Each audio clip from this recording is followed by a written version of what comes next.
That's the sound of a stick shaker. It's a warning designed to get the pilot's attention that they're about to stall, lose lift. And that's the warning the pilots of Lion Air Flight 610 got immediately as they took off, only they weren't stalling.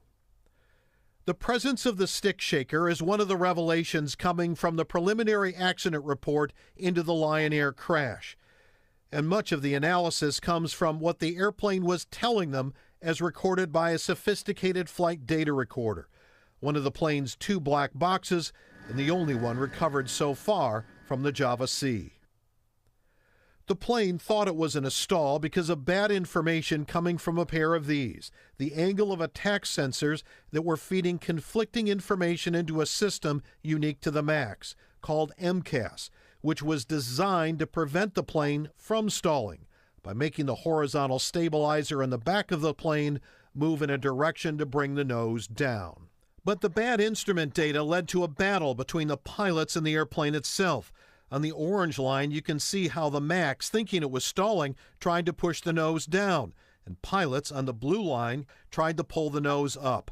A cycle that went on dozens of times, the pilots repeatedly telling air traffic controllers they had a flight control problem. The pilots could have stopped their roller coaster ride by turning these 2 switches off. That's what happened on the previous flight the day before. Those pilots also went over the trim checklist and landed safely. But it appears the pilots aboard the plane's last flight didn't use a checklist, finally nosing over and heading toward the Java Sea. 31 seconds after their last tower transmission, the flight data recording stops. The investigation will next head to Seattle in the 737 MAX engineering simulator we showed you back in 2016. There they'll attempt to conduct exercises to better understand what happened and get us closer to answering the whys in this investigation. One piece of evidence divers found in the ocean are the angle of attack sensors, but a huge piece they haven't yet found is the cockpit voice recorder that will actually spell out the drama that was in that cockpit at that point. But there is a bigger story here beyond sort of that last flight.